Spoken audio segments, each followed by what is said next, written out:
Action!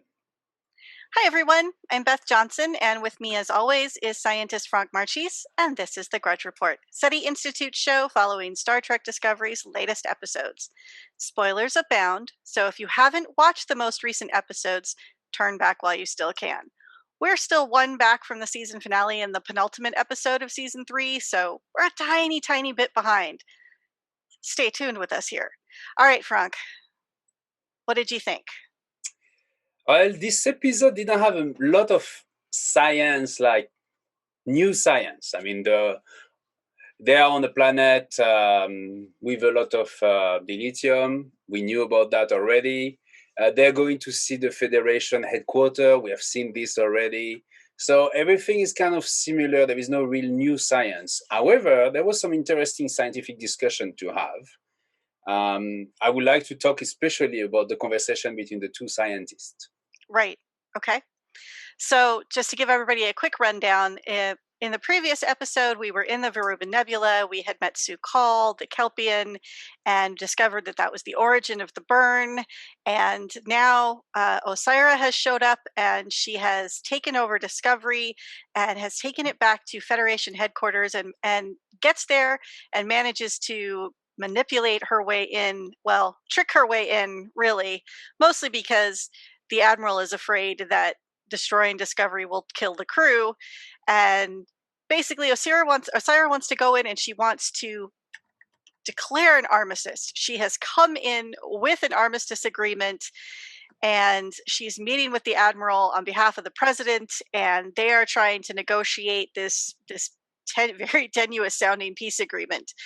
And in the meantime, she has left a scientist behind on Discovery to understand how the spore drive works so that they can replicate it and then not be reliant on dilithium, so people could actually start to be a federation again.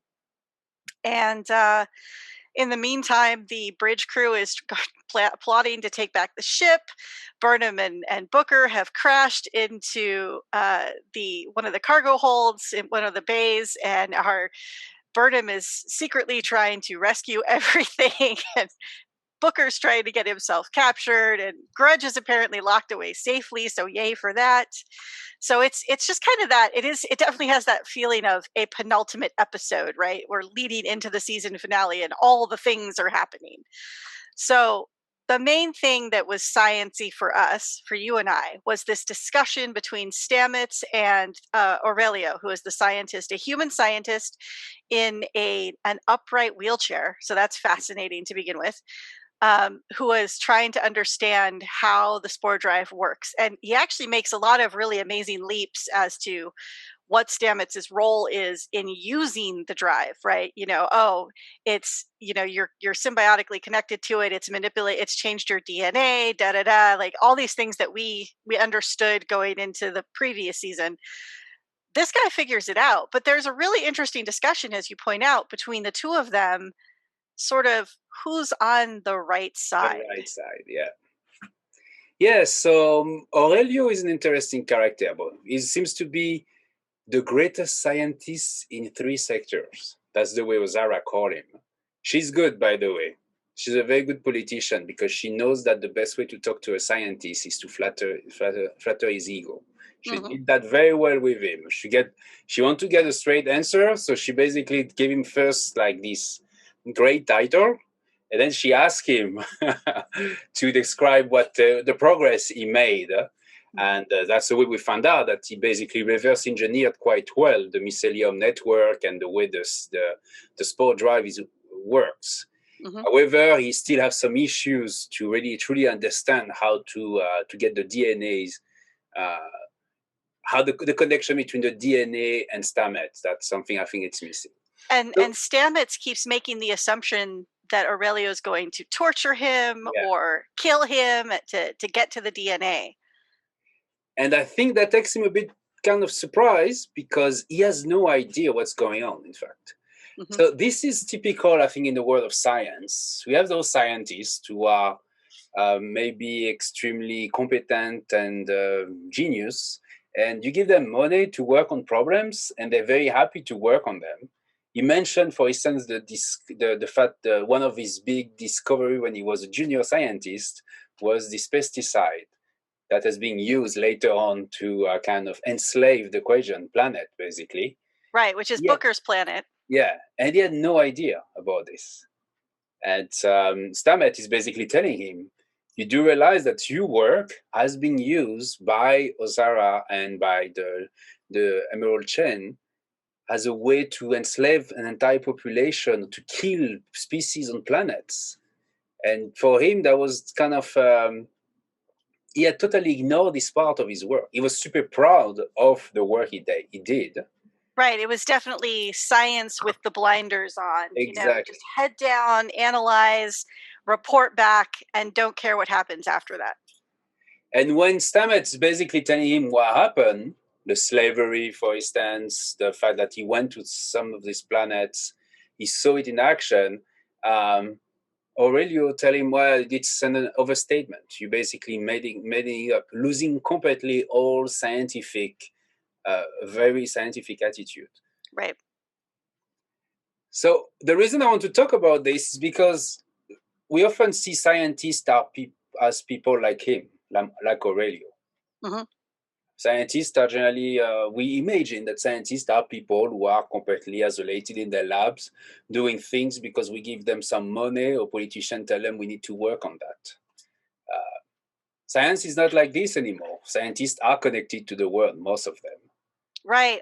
You can't do science in a vacuum, and you generally don't do it as a solo artist anymore. It's big groups, lots of people, everybody collaborating, because we have these, we have the capability now. We have the internet. I mean, you and I are sitting here on a Zoom call, and we've been doing this for nearly a year, almost constantly. I mean, that's all we have, but we were doing it before that. So, we've never lived in a vacuum. I always have worked on a research team. I never just did something by myself. So it's a very interesting perspective that, there's this one guy who's brilliant in doing all these things with no perspective on the outside world. I think we kind of saw that with Adira Tal as well, right? She's very brilliant, but not necessarily aware of everything. Although now that she's finally connected with her symbiote, a lot more aware. But when she originally started, she was just brilliant, but not necessarily clued in. So yeah, the point is that I don't think scientists like this exist anymore. There's very few of them. But in fact, it's true that in the past it was possible. And there is, history has ton of examples of scientists who developed weapons without having absolutely no idea or not caring to know. Yeah, turning the blinders on and just. So we can talk about the atomic bomb, for instance. Absolutely. Which was made by an handful number of scientists who really truly understand the potential of this. We can talk about the V2 during the Second World War II, and the German side was also made by scientists and launched to destroy part of London. Those are military technology, which have been created by those engineers and scientists and used by politicians to destroy humanity. Now, is it true that it's true that we can still do that? We still have a lot of scientists working on military weapons. We cannot talk about this too much, but it's there's a significant part of science, unfortunately, working on that, on destroying part of humanity. So science is not only the beautiful field which has absolutely no political impact. Exactly. Science and politics end up going hand in hand, whether we like it or not, which is unfortunate, but science is done by people, and people will people. But as I often mention, scientists are great in a way that they start thinking ahead of politicians, of the consequences of their creations. We can give example, for instance, the CRISPR technology. Mm-hmm. It's a very interesting technology to modify the genes. Right. It can be used as well to create weapons, to weaponize human beings, for instance, making them completely insensitive to pain. That's not science fiction. That's something that exists. We can create modified genetically human being to make them maybe more appropriate for specific tasks and so on. So this is kind of an advanced eugenicism. And there is a committee already in the field that study the consequences of CRISPR in society and trying to put some kind of limitation of the way we use CRISPR on human embryo, or the way this genetic modification should not be part of the gene pool of humanity. Right. So there is discussion like that already. Same happened for artificial intelligence. This is a new technology which is going to change radically the way we do everything, almost, we think. And there is already committees thinking about the application of artificial intelligence in society and limiting artificial intelligence technology to avoid this weaponization of artificial intelligence. Right, which is, our science fiction is rife with these stories. Yeah. Most of the time, science fiction is ahead, in fact. It's first science fiction, then the scientist, then the politician. Yeah, the science fiction writers tend to think up all of the wild and crazy things. Hi, yes, you're adorable. So moving on to possibly less depressing topics. All right, come here. One of the things that I guess was kind of fascinating was, and was from the beginning of this season, the lie detectors that they have in the Federation. The humanoid lie detector who will tell you if someone's telling the truth. We kind of got a little bit more information about Dr. Eli in this episode. And so what did you think? Yeah, it's an interesting technology, and I think that's a technology that will come in our time life. I don't know exactly how Eli works.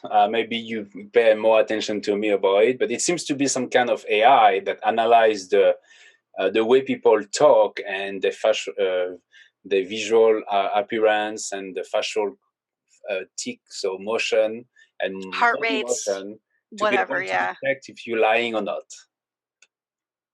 I do like the comments made that. When we introduce Eli to Zara, and she say, "Oh, well, he's kind of a humanoid, right?" He say, "Yeah, because nobody liked the red button that will blink when you're lying, so they decided to put a human face on this AI." Right. So the AI has an interaction with during the negotiation and during the meetings. Right, and she kept kind of poking at it. She did her normal poke, and that was funny, sort of. But it also led Vance to go, look, let's just stop playing, and you tell me what you want, because this is not what you're here for. You're not here to poke at the AI.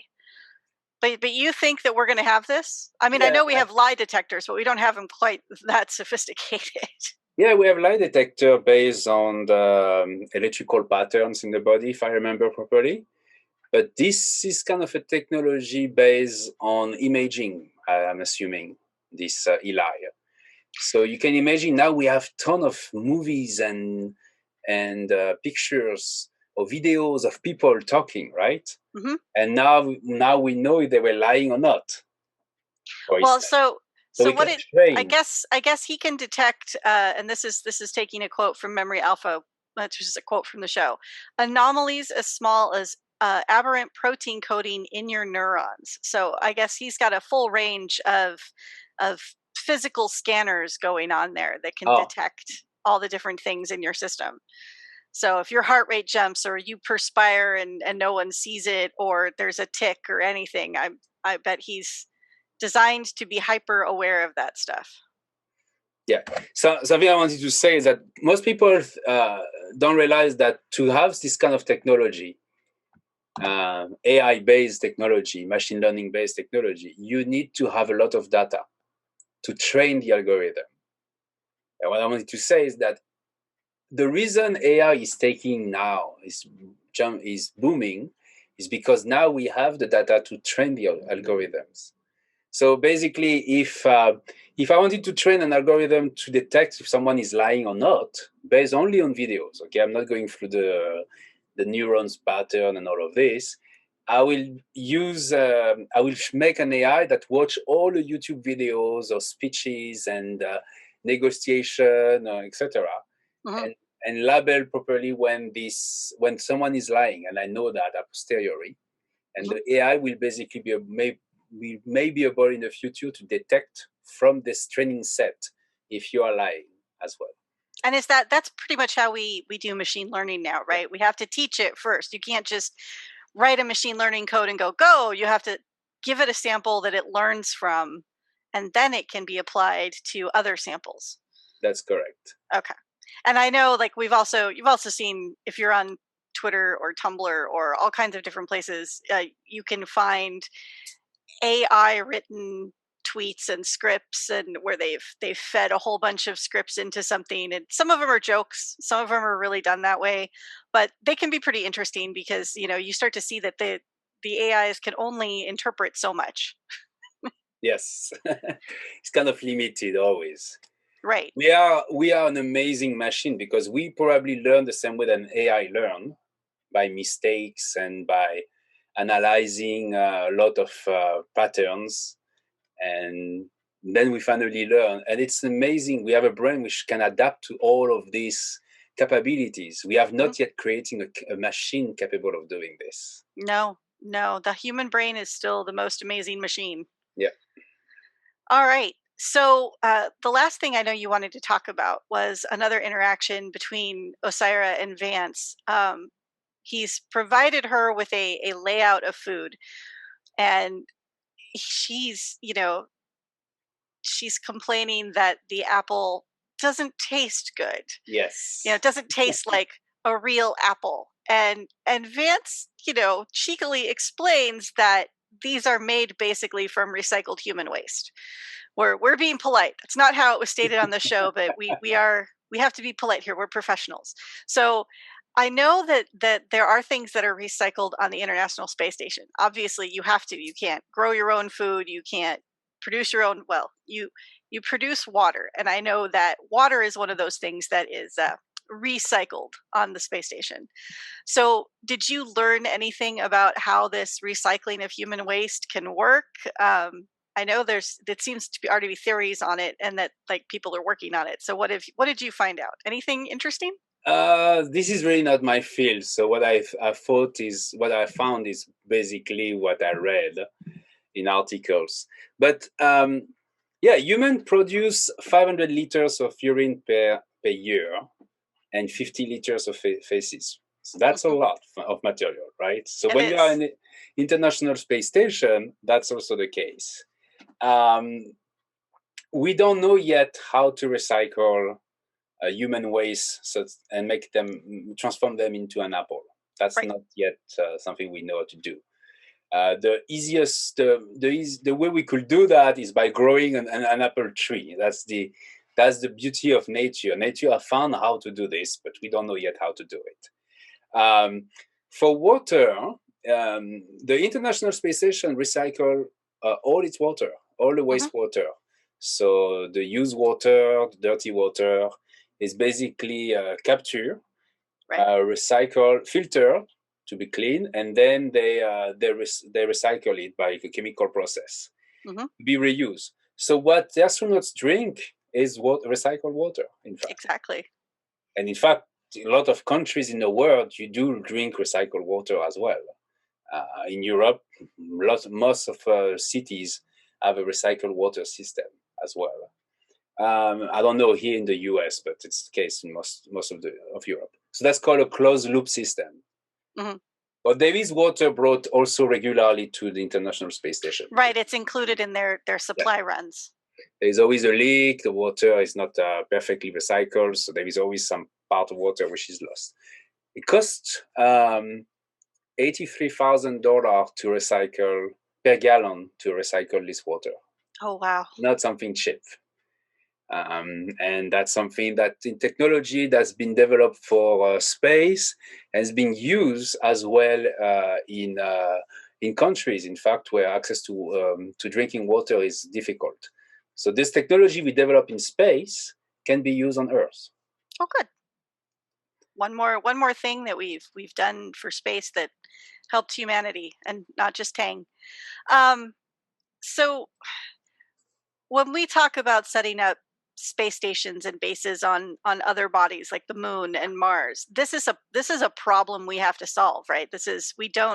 We can't just bring all of this water. Yes, we can recycle it, but as you pointed out, there's always some loss. So over time, you're not going to get a perfect return. And plus, you have to figure out how to handle food if you're not getting, or figuring out how to get regular shipments of things. And if there's a problem, what do you do? So, do you think that we're going to start to see, as we're pushing more towards creating, building these space stations, that we're going to see more of this technology advance? Yeah, there is two things. First, we are seeing that more and more missions are targeting the search for water, liquid water, for human exploration. That's the case on the moon. Right. We have a mission Changi 6 and another one, the Indian one, Chandrayaan 3. Chandrayaan 3. They are going to basically to land nearby the southern pole, if I remember, of the moon, where we expect to find water. Icy water, but water. And the reason is because if you want to have a human settlement on the moon, you need to have an access to water. Right. You cannot bring only water and recycle water. You need to have additional water coming for growing, and also because the closed loop system is not perfect. Same on Mars. The new Chinese mission which gonna land on Mars. Tianwen-1. Tianwen-1, and we don't know yet the name of the rover. By the way, I discovered that last week. It's still unknown. But the rover is equipped with an instrument capable of detecting water. And the place they landed the rover is a place where they expect to have a subterranean water lake. Right, which was a lot in the news a lot last year. Yeah. This discovery of all these large underground subterranean lakes, bodies of water. We're not bodies of liquid. We're not sure what the liquid content is. It seems to be water, but we need to know more. Yes, that's something as well. When you talk to people who do recycling water, they mention that if you want to recycle water, you need to clearly know what water you want to recycle first. Mm-hmm. If it's salty water, if it's water with some additional minerals which are difficult to get rid of, and that's the reason sending those missions now to explore, to confirm the existence of this water is great. But they're also equipped with instruments that will be able to analyze the water sample and see the type of composition of the water, because it's not right. Water, it's different thing. Removing different things from your water is a different cost, different process. So, to go back to your initial question, imagine that we find that the moon has salty water and Mars as well. We're gonna probably use the technology that's been developed by a country like in Saudi Arabia or Israel to desalinize. That's the way you say it, right? Desalinate. Desalinate. Thank you. Mm-hmm. I knew this one was wrong. Desalinate the water to be able to create drinkable water. Right. We have also this here in San Diego. There is an entire station in San Diego to do that. Right. Because the amount of sweet water on Earth is dropping significantly because of the elevation of temperature. Mm-hmm. So in the future, all your glaciers are melting into the ocean, and you're losing your freshwater supply to the saltwater. Exactly, freshwater. Sorry, yes, it's okay. That's a word. Today is not my day. Yeah, so the freshwater is disappearing. So we need to learn how to recycle to create drinkable water from salty water. So Mars and the Moon and Earth probably in the future will use more or less the same technology to create drinkable water for humanity. Wow, the times, they are interesting. Yes. All right. Well, I think that's pretty much it for the show. Our next episode is going to cover the finale, so we get to see kind of where this all ends up. Osira stormed out basically because she doesn't want to take responsibility for her war crimes, and we still have people left back in the Verubin Nebula. We still have to solve what exactly happened with the burn, and I understand that I have not watched it. I don't like to watch before we record, just because I don't want to, before we record the previous one, because I don't want to spoil myself and then say something out of turn. So after we're done recording this, I'm going to go watch the finale. I watched it already. So And then we will have another episode after that. We're going to have a special guest. Dr. Erin McDonald is the science advisor for the Star Trek shows. And she is going to be joining us to kind of take a look back at the season and the science. So look forward to that in a couple weeks. All right. Any last words, Franck? no, thank you very much. I hope to see you next week to record the finale. All right, great. All right, everybody, we'll be back with the next episode in a few days. Don't forget to subscribe, ring the bell for notifications. Feel free to leave a comment or 5 with your thoughts and questions. Please be nice. I do read them all. Yeah, somewhere there's a but. I don't know. And thank you for watching, everybody, and have a great rest of the week. Bye-bye. Bye.